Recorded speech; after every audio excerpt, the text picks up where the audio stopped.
We were texting over the weekend about one of the ads that the super PAC is running. So I want to listen to that in the context of kind of where they see the race.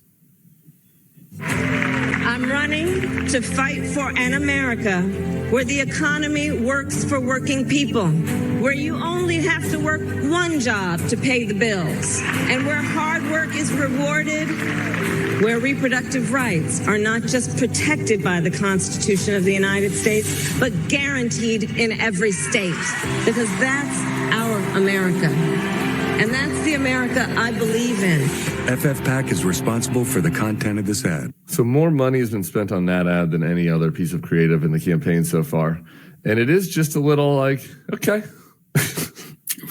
that's okay for me. I don't know. That's fine. But, I don't know. This is where maybe it's my grumpiness coming off that loss last night. But this is where I wake up this morning and I'm like, I want blood in the teeth, because the Trump ads that I was seeing during the football games are aggressive on the other hand, right? And I think that reflects kind of where both campaigns think that they are, right? That the Kamala Harris super PAC is still doing a gauzy kind of treatment such as that, and the Trump ad is like Kamala Harris let out, these horrible criminals, and doing the whole Willie Horton deal.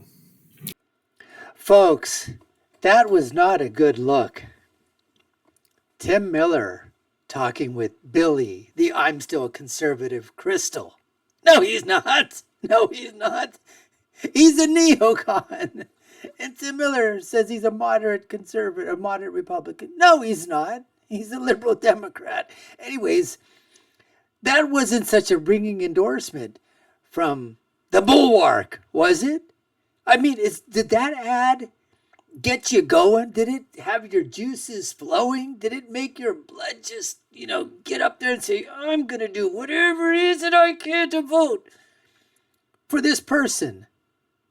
I mean, and he's saying that they have spent the most amount of money on that ad so far.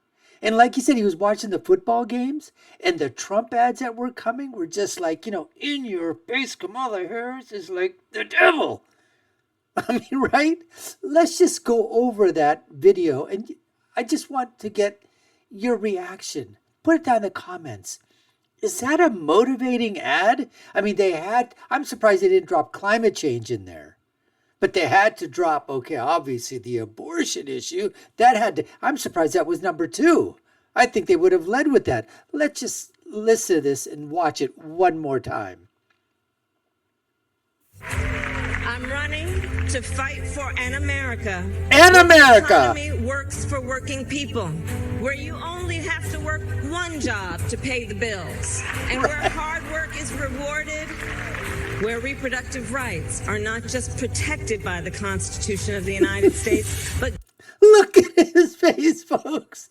Look at Tim Miller's face. That's all you got to see. Right there. Look at his face. He's about ready to go to sleep. And look at Billy Kristol over here. I mean, come on, folks. This is funny. This is classic. Guaranteed in every state, because that's our America. And that's the America I believe in. FFPAC is responsible for the content of this ad. So more money has been spent on that ad than any other piece of creative in the campaign so far. And it is just a little like, okay. That's okay for me. I don't know. That's fine. That's okay for him. He doesn't know. That's perfectly fine.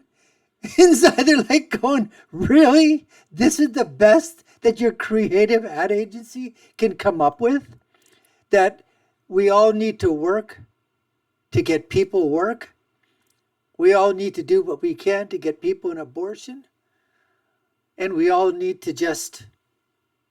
I don't even understand what that ad was all about. What is that showing about Kamala Harris? But hey, fine. Keep putting that out in the swing states. See if that brings you any voters. Anyways, let's get back to more of Tim and Billy right now.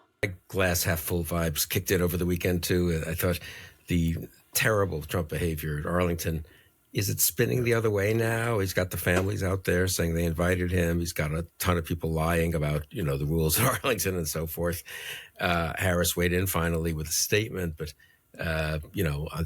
Ultimately the death of those 13 soldiers and Marines in Afghanistan isn't great for the Biden-Harris administration, obviously. So I don't know. I got nervous also this week. I just a couple of things. The ABC poll is +6. The Wall Street Journal poll, which is a very good poll, is +1 Harris. So let's just assume I assume it's a 3 to 4 point race right now, which is right on the bubble of winning. If you think about the election.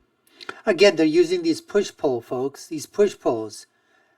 Up by 6. Did you see the latest Rasmussen? Rasmussen has it up by 6. Polymarket has Trump up by almost 13 at the latest. And Nate Silver has got him at like at a 65% or whatever. But these are look, everyone's going to do that. I understand. I'm going to be taking a look at Rasmussen. I'm going to be taking a look at On Politics. I'm going to look at Gold Crown Politics, Red Eagle Politics. Take a look at some of the other polls that come out there, trying to get a sense of what's happening. And obviously, Tim Miller and the Bullwark and Billy the I'm not a conservative, but I am a neocon Kristol, they're going to come out and use their polls that make them happy and basically try to fit their narrative.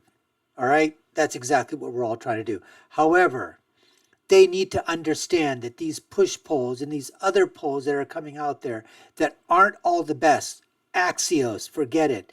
Cook Political, no way. Some of these, even these ABC polls, are absolutely crapola. And they should take a look at some of the polls like Rasmussen, who were spot on in 2016, spot on in 2020, who have gotten it right, but they don't like those polls because they continue to demonize them by saying they're conservative polls, and they oversample, conservatives and Republicans, which is just not true. Let's continue with Billy. College. She's behind where Clinton and Biden were at this point in the polls, but maybe they've corrected the polls, to pick up the formerly shy Trump voters. Maybe they aren't formerly shy Trump voters. So maybe that's not the right comparison. This is one of these things people can obsess about now. But basically, I think she has a slight edge. And I'm a little worried. That ad that you played, it's a perfectly okay issue ad. But I don't know. Does it convince anyone who isn't already basically for reproductive rights and, isn't already for Harris? I think that's the right question. Is, I guess I have I have two views which are in contradiction with each other. One, I very much share your notion that she has to punch Trump in the nose. She has to do it in person at the debate. I'm not sure how much paid media will do on that. People are used to seeing anti-Trump ads at this point. Yeah, right. Seeing her personally stand up to Trump and land a few blows, I think, is very important. But the other thing is on the issue stuff, I still think the biographical ads might work well for Harris. The one thing that we know is that's happened in the last several weeks is her personal favorable, unfavorable, but her favorable, unfavorable, which presumably captures what people think of her, not so much the approval of Biden-Harris policies and so forth, is about even. I think it was 49-50 maybe in the ABC poll, something like that, which is very good compared to where Biden has been, where she has been. She's been -30, and good compared to Trump, who's about -9, -10 in favorable, unfavorable. If she can make this election, who do you like better? Who do you respond to better? Which is not nothing in a presidential race where they're going to be in your living room, so to speak, for 4 years. I think she wins. If it's on these issues, then it's a little bit up in the air. Which mistake of Trump versus which mistake of the Biden administration, or which policy of Harris's that can get mischaracterized or characterized that isn't that popular. So I guess I'm slightly. On the one hand, I think she needs to punch Trump. On the other hand, I think actually she still needs to build herself up. If she is a favorable, unfave on election day, she will win, I believe. If her favorable, unfavorable sinks down to where Trump's is, even if it's about the same as Trump's, I suspect Trump wins. Yeah, well, this is why the people don't talk about double haters anymore, because there aren't any. There's a small handful, and it's because people like her. I mean, besides MAGA Republicans, and so I do think that continuing. I guess that's just a distinction. It's not that I don't want them to run positive ads, because I agree with you. I think that people are still learning about. They say people still like her, except the MAGA Republicans. Well, I think you could say the same thing. I mean, that people like her because they're Democrats. Where's the crossover? When you see the crossover tabs, you see that Trump is winning in the crossover tabs by anywhere from 2 to 5 in terms of where Republicans that will say they're going to vote for Harris versus Democrats that say they're going to vote for Trump, Trump's got the advantage there. Small, though. I've seen it anywhere from 3 to 5 points in the crossover tabs. But that's where you're seeing it. You don't see too many Republicans that are bleeding over that you're going to change a Republican's vote. A diehard MAGA, no, I guess you could say the same thing. Diehard Democrats out there, absolutely. Those are your things. If you want to talk that, that's 40, 45%, 40, 45%. You got 5 to 10% in the middle. I don't know if there's too many independents anymore. I think people love to call themselves independents because they get talked about it and they can truly say, but if you can't find out where you stand right now on these issues and you don't know where you stand on Donald Trump for the last 8 years, 4 years of his presidency, and now almost 4 years later, if you can't say that you're a Trump voter, I really don't know what to say. I really don't know how to answer that question or what that person, is thinking. I don't know how they can vacillate between Trump and anybody else on the Democratic Party. I just don't understand that. On every issue that's out there, other than probably abortion and climate change, he has got double-digit leads. Against Hispanics, there's polls that have come out that he's got with Hispanics. He's up with white men. He's where Kamala Harris is with women is about the same that was with Biden. Blacks, especially male blacks, are breaking for Trump. And the Trump ads that are out there, not only the ones that are being sanctioned by the Trump community, but political action committees and those that are being generated online. I mean, they go right after it, folks. Right after it. Like the velvet glove, but with a hammer. Anyways, we appreciate you taking the time to watch. You've been watching the Dr. Nasser Shake Show. I'm your host. My name is Dr. Nasser. If you haven't done so already, subscribe to the channel, like, share, and follow us. Let us know what you think. Put your comments down below. What do you think of the Bullwark? Anyways, I'll leave you with my final thought, which is, when you're right, you're right. And when you're left, you're wrong like these guys are. Until next time, folks, take care and stay safe.